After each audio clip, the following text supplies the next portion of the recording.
إن في ذلك لذكرى لمن كان له قلب أو ألقى السمع وهو شهيد. Bismillahirrahmanirrahim. Assalamu alaikum wa rahmatullahi wa barakatuh. La louange appartient à Allah, nous le louons, le remercions. Nous nous réfugions auprès de lui contre le mal présent dans nos propres personnes et contre le mal des péchés que l'on a pu commettre. Celui qu'Allah guide, nul ne pourra l'égarer. Quant à celui qui l'égare, alors il ne trouvera jamais de guide. Et j'atteste que nul ne mérite d'être adoré en dehors d'Allah, seul et sans associé, tout en le glorifiant. Et j'atteste que Mohammed est son noble serviteur et messager. Qu'Allah le salue, le couvre d'éloges, ainsi que sa famille et l'ensemble de ses compagnons. Ceci étant dit, sachez, chers frères et sœurs, que la meilleure des paroles est celle de notre Seigneur Allah, qui soit exalté, la meilleure des voix est celle de notre prophète Mohammed, sallallahu alayhi wa sallam, et la pire des choses en religion est la nouveauté. Toute nouveauté est innovation, toute innovation religieuse est égarement, et tout égarement mène en enfer. Qu'Allah nous en préserve et nous accorde à tous la réussite. Encore une fois, chers frères et sœurs, nous nous retrouvons par cette intervention à échanger et à lire un livre rempli de bénéfices. N'est-ce pas qu'il s'agit du livre Les Jardins des Vertueux, en arabe Riyad as-Salihin, qui registre énormément de récits prophétiques authentiques et qui a pour auteur le Cheikh Nawawi, qu'Allah lui accorde la miséricorde. De cela, nous demandons à notre Seigneur, Allah l'exalté, de nous accorder à tous la réussite et la sincérité en toutes circonstances. Nous étions, comme vous le savez, dans l'échange et dans la méditation des récits prophétiques reliés au chapitre de la patience de ce même livre. La patience qui, je vous le rappelle encore une fois, est une adoration grandiose, une grande adoration et une obligation parmi les obligations qu'Allah Azza wa Jalla a imposées à ses serviteurs. Et nous avons pour tout cela, dans nos précédents cours, cité un certain nombre de versets, de récits prophétiques qui prouvent l'importance de la patience et qui montrent à quel point elle est importante en islam. Le prophète Mohammed sallallahu alayhi wa sallam a dit dans un hadith authentique que la situation du musulman est étonnante. Toute son affaire est un bien, toute son affaire est positive et tout cela ne concerne que le croyant. Lorsqu'il est touché par un mal, il n'aura qu'à patienter et ce sera un bien pour lui. Et si il est touché par un bien, alors il n'aura qu'à remercier, faire preuve de gratitude, et ce sera un bien pour lui. Allah Azza wa Jal dit dans ce verset, ou dans ces versets que je vous cite selon le sens, et apporte la bonne nouvelle aux patients, ceux qui, lorsqu'ils sont touchés par une catastrophe, disent nous appartenons à Allah et c'est vers lui que sera notre retour. Ceux-là recevront donc les récompenses et les éloges de leur Seigneur ainsi qu'une miséricorde, et ceux-là sont les bien guidés. Qu'Allah Azza wa Jal nous guide vers cela et vers ce noble comportement qu'est la patience. Les récits prophétiques, les ahadiths sur lesquels nous allons nous pencher pour cette intervention ne dépassent pas ce sujet qui est donc la patience, notamment la gestion de la colère, le fait de la maintenir, et également le fait de ne pas se précipiter vers des actes de vengeance ou vers le fait de rendre le mal par le mal. Car oui, l'être humain, bien sûr, peut se mettre en colère et va être confronté à des situations qui le mettront en colère. Comment doit-il se comporter à ce moment-là? L'obligation pour lui, pour le musulman, pour la musulmane, est de faire preuve de patience en tentant d'analyser quelles seront les conséquences de cette colère s'il ne la canalise pas.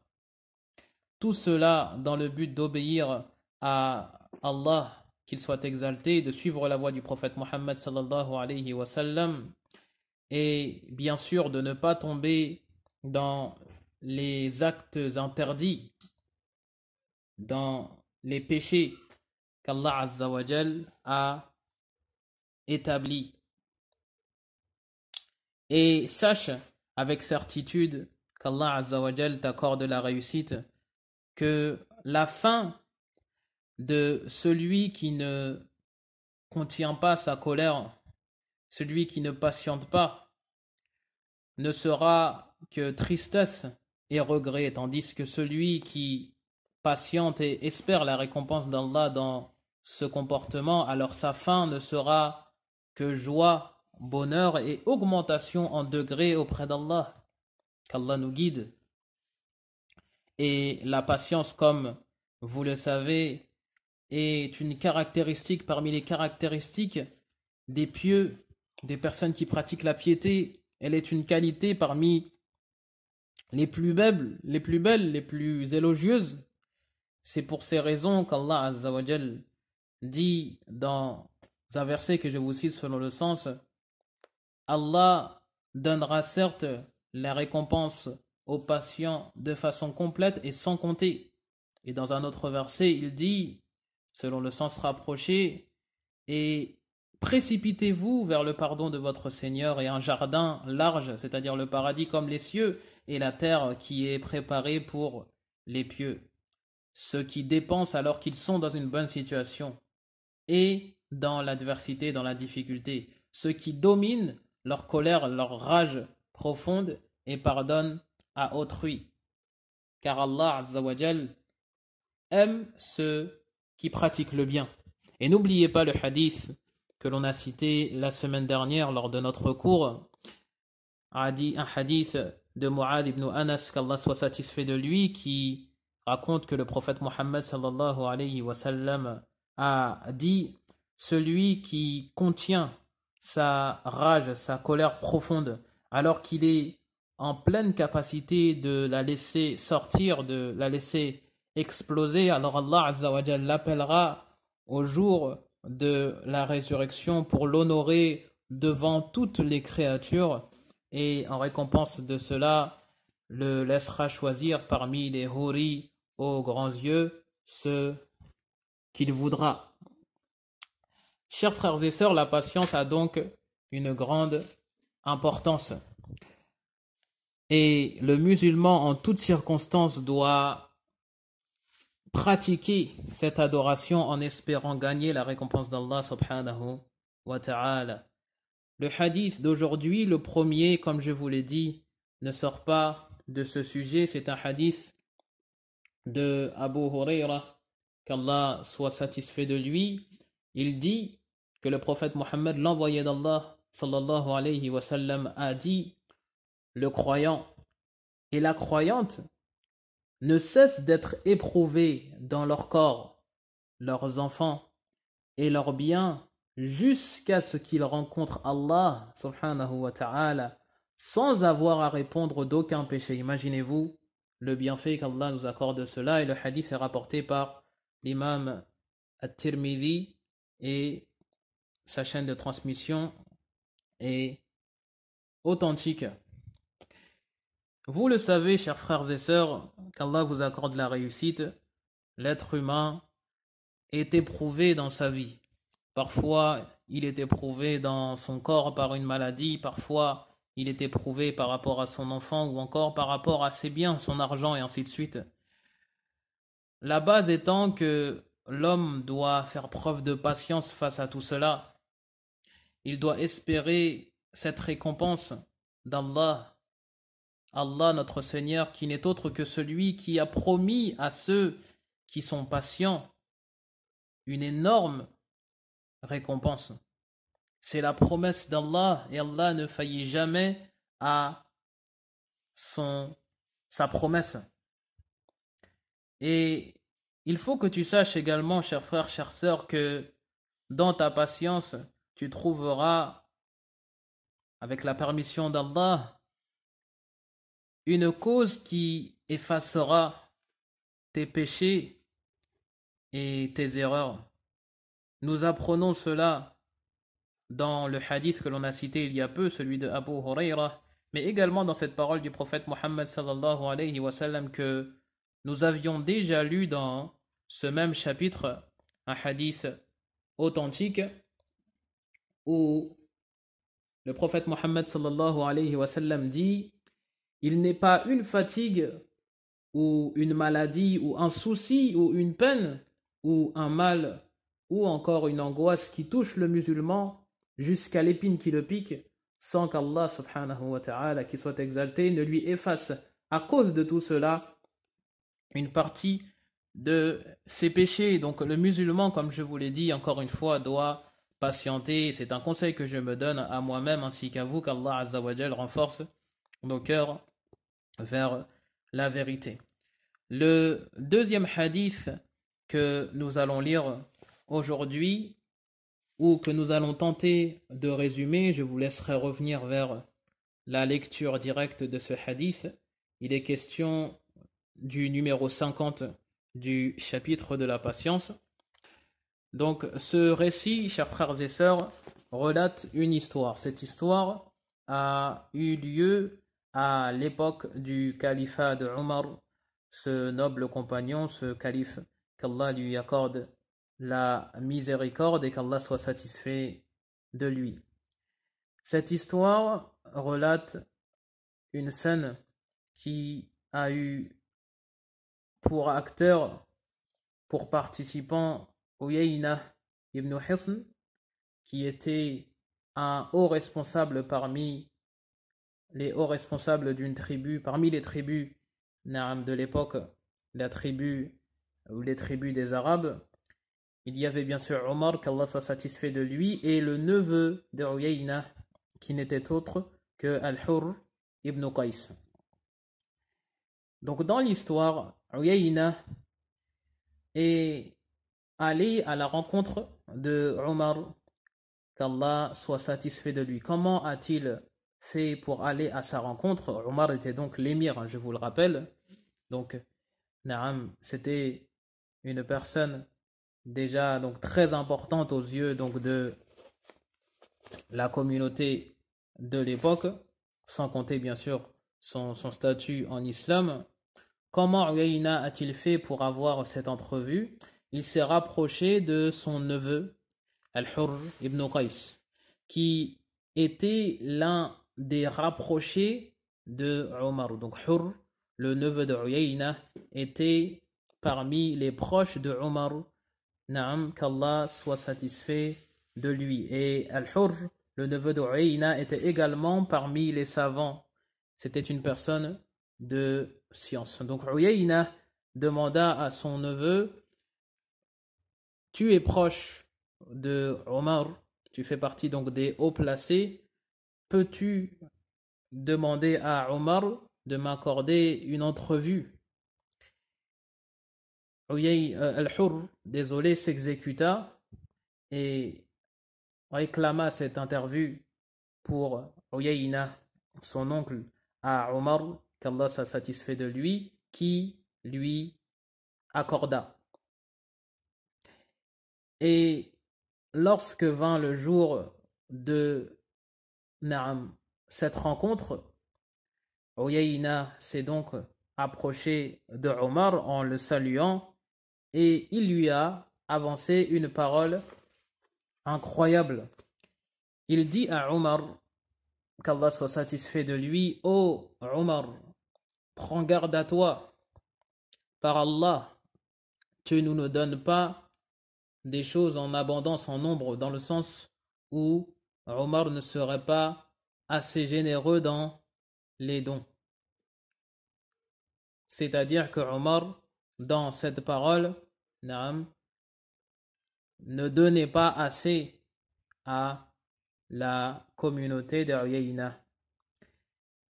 Il dit ensuite: et en plus de cela, tu ne juges pas entre nous en étant équitable. Imaginez-vous, cette parole n'était pas une bonne parole, une parole qui, par logique, mettrait en colère n'importe quel responsable. Ajoutez à cela, bien sûr, que cette parole n'est tout simplement pas vraie.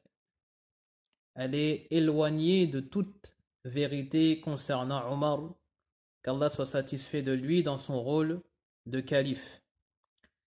Étant donné que Omar, qu'Allah soit satisfait de lui, était d'une grande justesse et d'une grande justice, ses qualités dans le jugement et ses qualités générales ont fait l'objet d'éloges que vous connaissez, des plus grandes éloges. En effet, Omar était attaché à la vérité et c'était une cause de beaucoup de bien. Il était également un obstacle contre les maux, contre les mauvaises choses. Il était l'émir des croyants donc à son époque et bien sûr que cette parole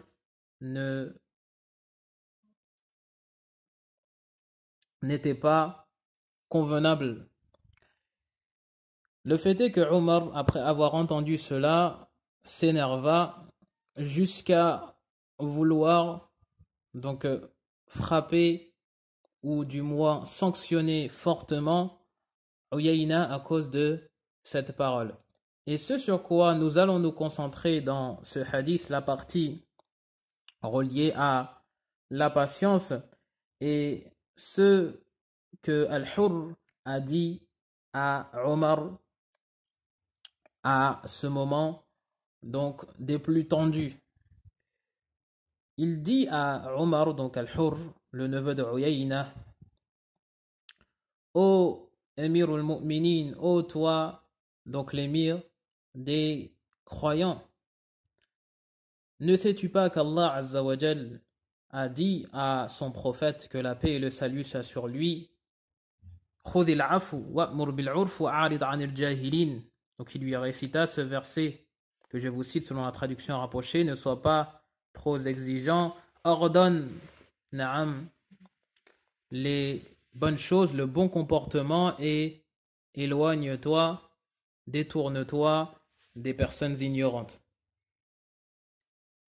Et Al-Hurr dit justement, en voilà une personne ignorante.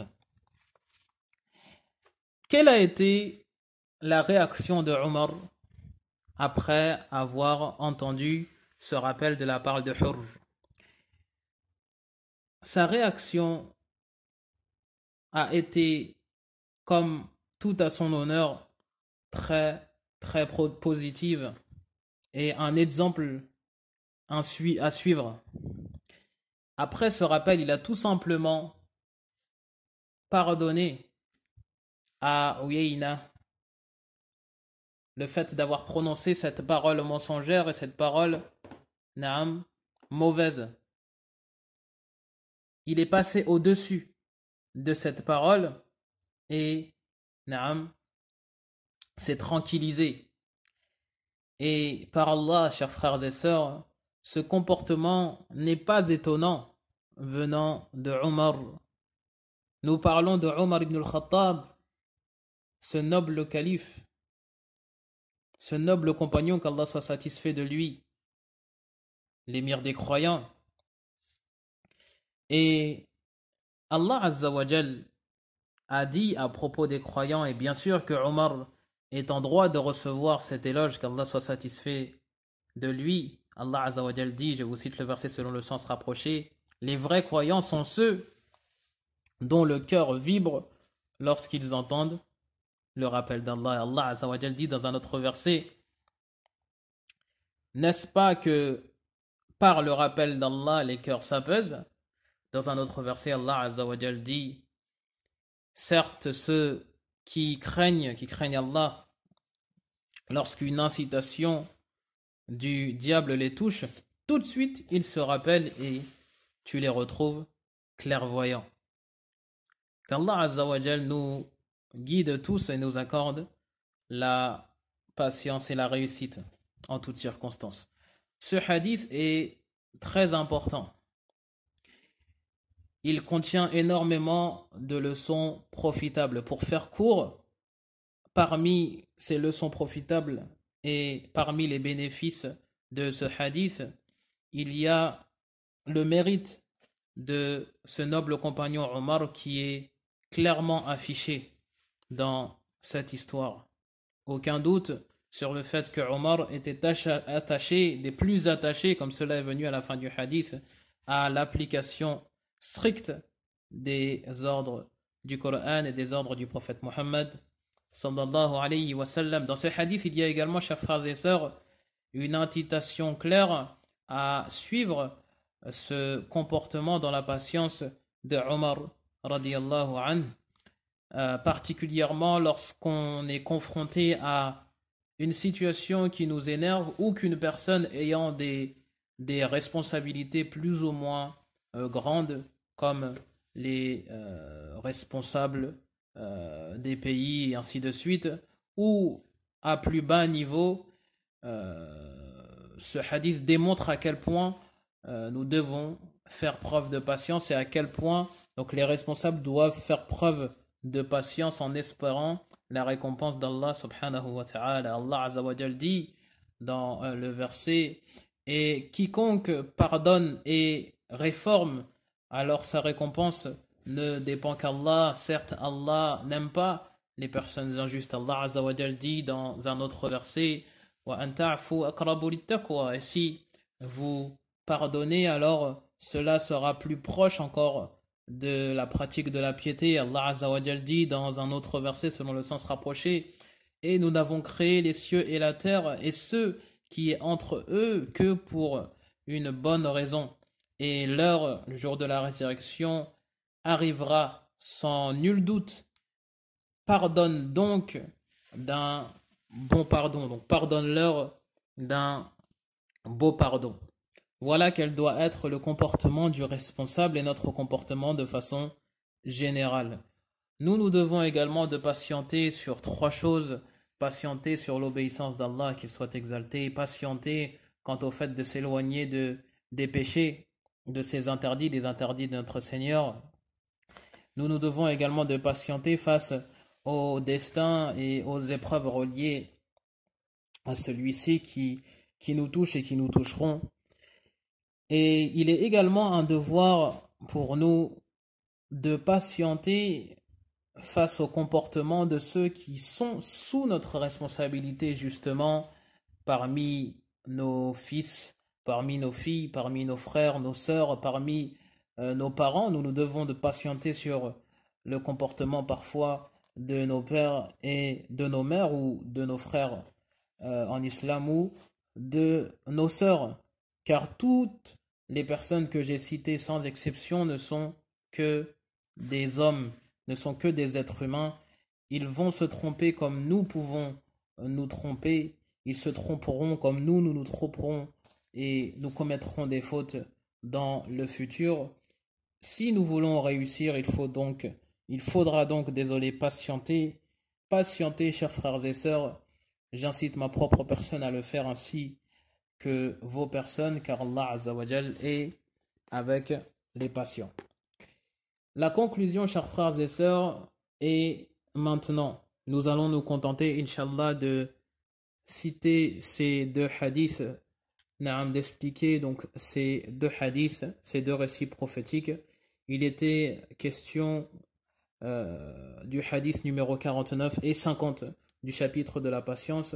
Si je ne me trompe, il nous reste 3 ou 2 hadiths à expliquer pour pouvoir passer au chapitre suivant, qui est celui de la véracité.